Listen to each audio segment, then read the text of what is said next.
And here we go. There goes the whistle, ladies and gentlemen. And Valencia FC have the ball. They drop the ball back to their center backs. They move it across the box. And it's now in the center of the park to number 9 on their team. And that's Ben Ossett. And Ben pushes the ball down to number 2, William Noakes. And Noakes will come in there with the ball. And the ball skips once. And the keeper dives to his right and makes sure that the ball goes no further. Drives the ball up the field with a high kick. Boulevard advanced the ball further. And number 9 is out there. Gums is what his name, and the ball goes into touch, and as a result the ball will go into the possession of Valencia FC. There's going to be a quick substitution. Number 9 of Valencia is asked to come off. That's Ben Ossett, and I don't know who came on for him, but the ball is back into play here, and Boulevard are attempting to move the ball forward, but it's been intercepted quickly and pushed off to number 2, and William Noakes is stopped and denied, but Boulevard, Valencia FC. Oh, and there's a drive. Oh, a beautiful drive by number 8, Jared Richardson. And the ball skips off the crossbar and goes into touch. Yeah, Jared displays excellent technique. Anything that he can get on that left foot, you know, he's got correct technique and striking it on that left foot. He'll be a bit disappointed that he didn't get that one done and over. Oh. But again, look at the option. William Noakes, who was the center half at the beginning, at the last start, now is the right back, and he completely understands the role now that he has to switch to at right back and being able to overlap at that position. Yeah. Valencia advancing again around the box. They touch it into number 11, who dumps it to Noakes, and Noakes is one to beat, and he's gonna. No, he's forced off the ball with a wonderful body interception by Boulevard's defender, and the ball struck back on the center of the park and into number 12 again, and 12 spins and turns into a maze of Boulevard players, and Boulevard now are looking to break, and as a result they're halted. There's some bodies being pushed here, and the Boulevard get on the end again. There's doubling up, and number 4 assists number 14, and the ball was quickly attempted to be switched into the middle where 2 forwards were waiting for Boulevard, and Valencia FC were able to thwart that. And oh, there's a sustaining of that, and unfortunately a push in the back by Noakes, and he'll be adjudged a foul. You teach them possession games and attack, and they're very attack minded. The struggle is when that center half gets the ball and they're under pressure, they immediately want to play it back into the pressure rather than turn around, use the goalkeeper and start it over. Yes. So they're so very attack minded, sometimes they create their own problems. Yes. Yeah, because they don't use the keeper, you know, to be able to restart their attack. That's true, and you know what it is. You know, instinctively, they want to score goals, and that's one of the reasons why that they want to go forward most of the time. Boulevard clears the lines again, and it's hit off a knee and going right back. And Jared's on this, and he spins and turns. He's on the left foot. He lines up. Gums is being given his marching orders, number 9, and as a result. He's been shown a red card by the referee. He had dissent, and he obviously may have said something to the referee, and the referee sent him to the sideline.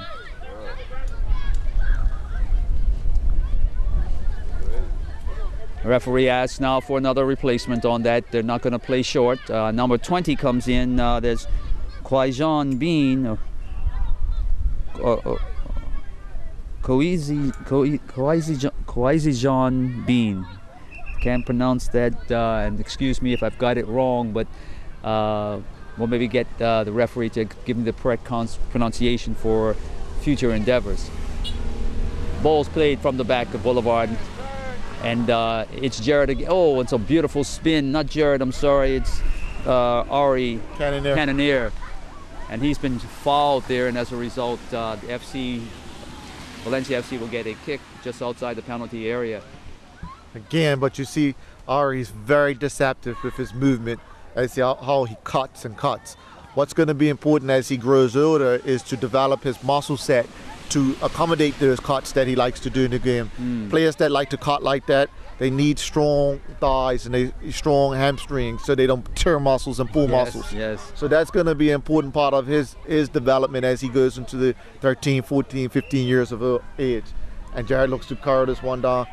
He gets under it like with a chipping wedge there. Yes. Chips it over. Chips it over. But again, these are the areas of the game that we that implement the game you have to start to understand as to you building a kid's body, and you also building a kid from nutritional standpoint so they can perform up to their top levels. Yes. You know, right now we're very, I think in my what I see, we're stuck in the 60s where we just look at a kid from the point that he's got technical skills, that he's got skills, but we're going to look at all the other elements that go into developing and building an athlete and building a kid. It's got to be holistic, definitely. Very holistic. Yeah.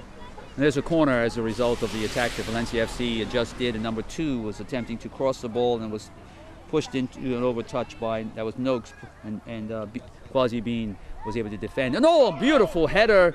Unfortunately, it was straight back across the goal and did not draw any what we call blood. And earlier, Stan, I was having a conversation about in the U.S. right now, there's a lot of debate about trying to take away heading in the game for youth players at the under 10 level, because they're connecting some brain problems, and they're connecting some concussions to headers. Yes. And the debate kind of centers around, should we take it out of the game at the earlier age, or do we need to learn how to teach the correct technique to do it? Or soften the ball. Or soften the ball. One of the two. So what do we do? Yeah. Because if that's deemed to be a very serious issue as to the development of the kid's brain, they're talking about if hitting their head is jogging the brain around. The brain is jarring around. As it's developing,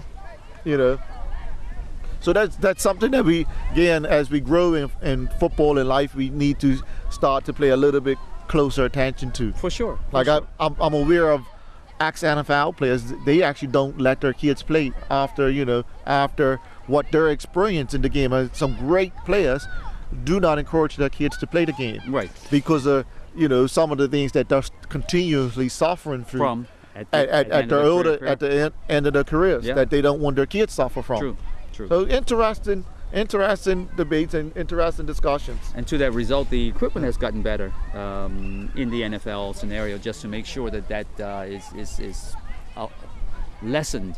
Whether or not FIFA would consider a very soft helmet, or sort of a leatherite type of helmet, headgear like the wrestlers wear for youth football, would be interesting as a debate as well around this whole situation of protecting the brain. I think it's a lot of pros for stopping heading up to the ages. Don't allow heading to the ages after 10 as the brain is developing a little bit more and is being secured in its location. Because the thing, if you don't allow heading, you force kids to play the ball on the ground and create angles. True at that. So that's the thing. Because our kids are intelligent, so they can find the easy solution. So if I kick the ball over somebody's head, I don't have to move to create an angle. Right. So if we take away their ability to kick it over somebody's head because of the danger of heading the ball, they'll create more angles. And as they develop later on in their life, we can add that element to the game. That's true. That's very true. It's some consideration and logic in limiting it. Yes. To develop other parts of the game for the kids. True. And again, that's very true. I mean, it's sort of just like the game's played in halves and in the youth level for thirds. If we could actually structure their development based on just that. How we want. Yeah, exactly right. I mean, we at Valencia in our program, we don't allow the kids to play high balls. They know it from 8 years old. Okay. So it helps them to learn how to be dynamic and create angles. Got you. To receive the ball, because they know they can play high balls in training. Got you. So, and you see it coming out here, whereas they're capable of making angles and playing in tight spaces, and opening the body correctly. Yes. It's forcing that muscle memory to happen. True. By taking away their ability to play high balls. Got you. Yeah. I was thinking initially, as you were talking about that subject, whether or not it actually takes away something instinctively that someone might want to develop, as a child. I mean, there's some kids who are instinctively good at doing just that, which is lining up the ball and using their head or what have you. But again, it's debatable. Yeah. Ari Cannoner just makes a yard of space, works through, but he gets a rush of blood and he goes wide. Yeah. Wound up there. Yeah, he's working hard to be able to get himself on the score sheet. Yeah. Yeah, at this point, at 6-1, I'm sure he'd like to be able to actually talk about the fact that he was a part of that. Oh, most definitely. Yeah. When they get in their changing room and they're breaking and they're banjoing, Yeah. they want to know that they contributed to it. And that's For the main sure. thing that a kid wants to know. He wants to know that he's contributing. Again, Ari looks to find his space. A good hard tackle coming in, but Jared recovers. Jared recovers and moves. And it's always, beautiful save by the keeper. Long 20 to 30 yard drive. And he was able to line that up visually and was able to parry that ball down so that it did not enter the net. And the ball's now going out for a throw in on the far side. And Valencia will get that particular throw in. Is it? There's some debate. Yes, it is Valencia's ball. There's movement. Baseline movement by Valencia. Ball's thrown into a pocket where Ari pushes the ball forward, toe pokes it, and the ball is swept away by the defense. And this is number 4 moving up here. And he's looking to try to find space. He has found space going baseline for FC. He's going to pull back, but he's crowded quickly. The ball does not go, or it does go in the eyes of the referee. And well done by number 4. Who's that? Caleb McDowell. Caleb's being shifted to right back. But again, in that situation, what Caleb chose to do is press forward rather than rotate the ball around and let the field open up again. And that's one of the next elements of their understanding in the game. Right now, as kids, they just want to get as much goals as possible.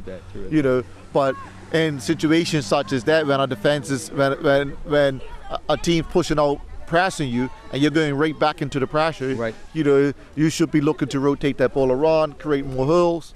Yeah. Oh, great move there. And all the balls going forward to number 3, who's going to try to go baseline, but instinctively comes back for support, and Boulevard was able to actually intercept. And as a result, there's going to be I thought there might have been a push for a breakaway on the Boulevard side, and it looks like Jared has been adjudged as a foul. Jared looks to use his body, and he body checks the kid. The referee spots it, but Jared's used to playing international football where those body checks come in. Yes. You know, you see the kid they're surrounded around the kid. He's not used to that type of physical play, but that's a big part of the game, international football. Very, very much so. Kids getting their shoulders in, body checking them. You know, yeah. And again, that kid just wasn't protected. Himself, yes. He didn't protect himself as that coming in. Jared should. So Jared did protect himself. You know, getting underneath him, you know, and he wasn't aware that actually can happen. And that's some of the things that even with Haddon, as kids go up without using the proper technique to protect themselves, and they leave themselves open to another, to a body check, which actually allows them not to fall or drop down back to the ground. Well, I got that, yes. But yeah, once exposed to that international play where kids are a little rougher and tougher. And the techniques are being taught about how to take care of your body. That's nicely slipped in. And the angle was cut out by the defense of Valencia. And as a result, number 4, Caleb. Interesting thing about the physical player game, you know, me being around youth football for so long, and what you find in youth football, that a lot of mamas bring their kids to youth football. They bring them to training session because those are the rules the mamas are playing and facilitate. And as they're watching it, you hear them, don't push them, don't do that. But football is about pushing. It's a physical contact. So because you hear that, and kids get frightened as to making body contact, and they don't learn how to protect themselves. You know, so you know, we need to, as now kids don't play football in the streets anymore. They don't. We need to allow these things to be happening within our training sessions. Gotcha. You know, where boys are being rough and tough in it. You know, I've did a lot of work in kids psychology, and you know, boys actually showed their love with roughness. Okay. Whereas girls show their love very different. So you see a boy, especially if my son, he hits me every day, and that's his form of saying, hey, I love you, I'm hitting you. Right, I'm connected to you. So boys skylark, they roughhouse, they do all those things. And you regularly hear parents and mothers and say, stop skylarking. But that's how the boys show their love with each other. That's how, if you look at any animal, lions or whatever, and they roughhouse or they skylark or they do all those things with each other, that's the form of affection towards each other. And it's skill set building too. Yeah, and it's skill set building. There's also skill set building, but is things that we discourage. Yes. We discourage it with our boys, and you know, they become soft as men. Yeah. Any boys you see, first thing they want to do is go at each other. Oh yeah, they're punching each other. Yeah, it's a proving ground process. It's a basically, definitely a skill set scenario as well. I mean, how much of us is actually made of muscle, and we've got to be, and energy is transferred into those muscles, whereby we are looking to actually, you know, move, provide agility with those sort of things. And here the game is on again, and their Boulevard is attempting to try to get set for that magical shot, and Valencia FC has taken the ball and moved it away from them. The ball's pushed in very nicely, and Boulevard again set up correctly to actually stop the attack, but Valencia has now put numbers forward, and as a result, Boulevard again strategically, number 20 is in the middle of the park where the ball is pushed in by Valencia, and it's struck away very, very early. Allows Boulevard to come back and potentially defend their goal. And another sliding tackle there, and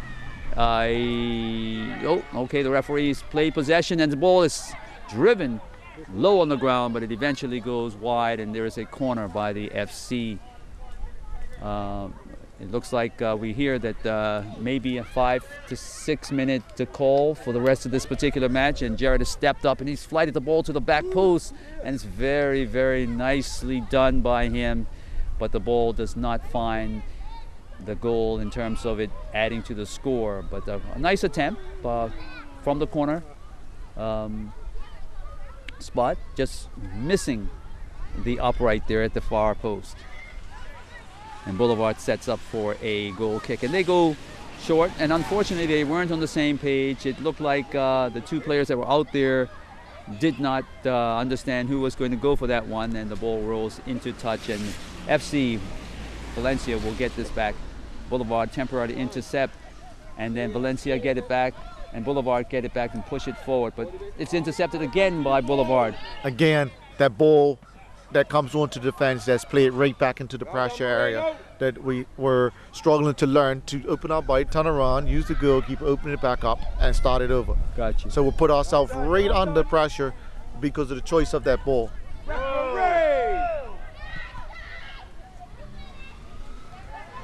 Yeah, again, that's definitely a lesson to be learned. I'm sure the coach and yourself will again be able to look at this tape and point that out, so that gets ingrained in their psyche. Definitely the use of the goalkeeper there is a little something that's happened. The player is injured on the field, Boulevard player, and as a result, the medic has come on to take care of that situation very, very quickly. There's something going on here. It's not quite right, but the kids will quickly get over this. And the ball's knocked down nicely, and Jarrett pushes the ball forward to baseline. He's looking up. He's looked up twice. He's going to service the ball, and he attempts to do so. And number 3 is on it. And what a wonderful attempt by number 3 of Valencia FC to actually push the ball to the far side where the keeper. Keeper's got his hands on it, so that's a save for the keeper. He'll be happy about that. As you see, his mates are congratulating him on the save because that was a sure goal. And he's got just the slightest of fingertips on it to push it around the post. Gotcha. To save another goal in here. And that was Jared Lyons that took that shot. Again, Jared Lyons is the left back for the Valencia. So you see. Oh, he did well. Yeah, you to see get the forward. left back streaking forward, the right back streaking forward, getting in attacking positions. Okay, the first time again, the opportunity to open up and play back to the keeper, and you know, the ball is lost. The kids very uncomfortable opening their body back and playing backwards. In their mind, why do I go backwards? Kids are, in their mind, I go forward. Oh, exactly right. The goal is there. The object of the game is right there in front of us. And I think that's the final part of the game. Valencia FC is congratulating themselves about the effort that was made. And Maceo, thank you very much for being here and for the commentary of it all. And I'll allow you to, just put a final word in. Yeah, as you see, it very, very entertaining game. You know, some different things that are happening in the training session for the clubs like Valencia start to come out in the game, but also credit to Boulevard because they never stopped playing. They always kept themselves in the game. So there's a perfect example of the temperaments that our kids here and what we're going to do to help them develop to the next levels in their whatever they desire in this life. So you know, the kids have done well. Both sets of kids have done well, and for Boulevard, and you see, you know, their heads are high, you know, even though they lost the game. And at this stage of development, the winning and losing is not the important part of the game. You know, it's learning the techniques and learning the skill sets to develop yourself in the game.